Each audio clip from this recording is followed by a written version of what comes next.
les Saiyans, comment allez-vous? Aujourd'hui, attaquons les mythologies dans Fairy Tail. Je sais que nombreux d'entre vous détestent Fairy Tail, mais restez jusqu'à la fin car c'est une occasion pour apprendre ou réapprendre quelques mythologies.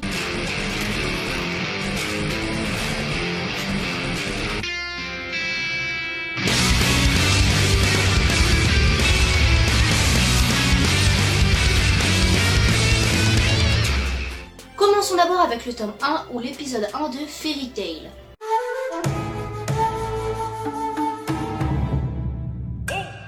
Lucy, l'héroïne, se fait envoûter par un sort interdit et nous retrouvons ce sort un peu identique dans la mythologie grecque.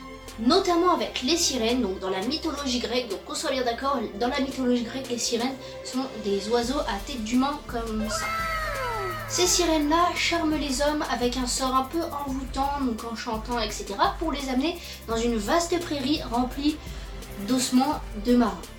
C'est génial, hein?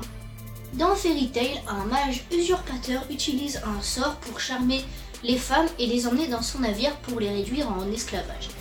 C'est tout aussi génial. Par la suite, Lucy utilise son premier sort et invoque Aquarius, une sirène cette fois de la mythologie nordique. Et franchement, je préfère cette sirène à celle-là. Parlons toujours de Lucy avec cette fois ses clés. Ces clés lui permettent d'invoquer les esprits dans notre monde, ce qu'on pourrait un peu comparer aux yokai de la mythologie japonaise. Les yokai qui sont dans la mythologie japonaise des espèces de petits esprits qui peuvent causer plein de dégâts.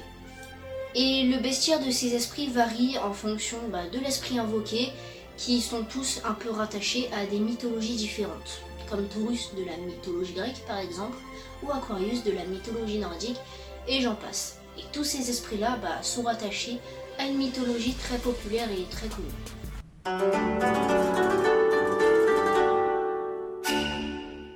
Parlons à présent de la bête la plus connue et la plus puissante dans les mythologies.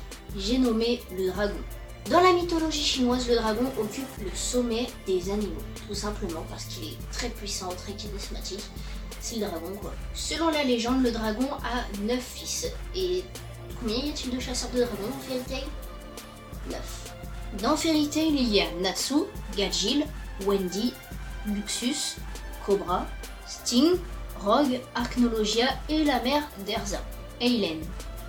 Dans le taoïsme, le dragon est très calme, bienveillant, mais avec l'arrivée du bouddhisme, leur nature a pris un aspect tragique et plutôt menaçant.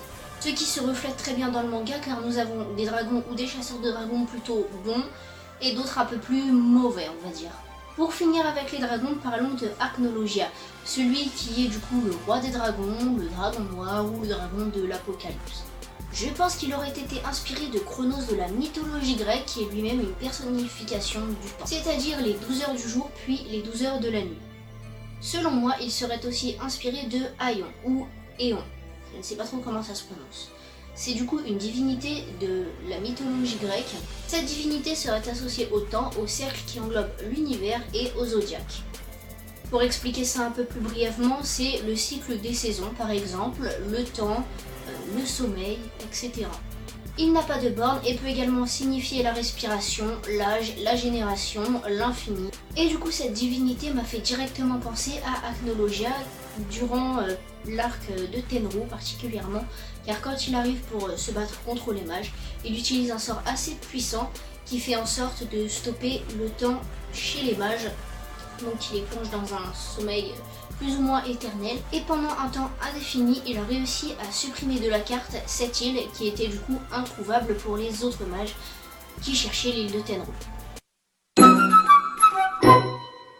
Faisons à présent un arrêt sur le golem dans Fairy Tail. C'est une créature magique affiliée à Zentopia, l'église de Zentopia. Il serait le gardien de cette entrée et aurait été créé avec des pierres et de la boue de cette église. De la grotte qui mène à l'église plutôt. Les attaques du golem dans Fairy Tail peuvent être puissantes et il peut aussi annuler la magie adverse. Dans la mythologie juive, le golem est un être artificiel et humanoïde. Il serait créé avec l'argile, il serait incapable de parler et devrait obéir à son créateur. Et dans le mythe le plus courant, il serait créé à partir des 4 éléments. Il y a inscrit sur son front le mot Emet, donc en hébreu vérité, mais après avoir enlevé la première lettre pour le tuer tout simplement, il serait inscrit Mais, donc le mot en hébreu qui veut dire mort. Finissons avec Zélef qui est à la fois le mage blanc et le mage noir. Dans le manga, Zélef n'est ni bon, ni mauvais, ni noir, ni vraiment blanc, ce qui m'a tout de suite fait penser à la philosophie chinoise du taijutsu. Donc non, c'est pas le taijutsu comme Rock Lee dans Naruto, c'est plutôt le taijutsu, le yin et le yang. Ce qui reflète très bien ce mage, à la fois blanc, à la fois noir, à la fois bon et à la fois mauvais. Car comme dans le manga, Zélef est comme le yin et le yang, ni vraiment tout bon, ni vraiment tout mauvais. Je sais pas si c'est vraiment français, mais vous avez compris.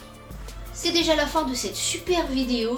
Si vous l'avez aimé, et bien comme d'habitude, likez la vidéo pour me soutenir et abonnez-vous pour ne pas manquer les prochaines vidéos.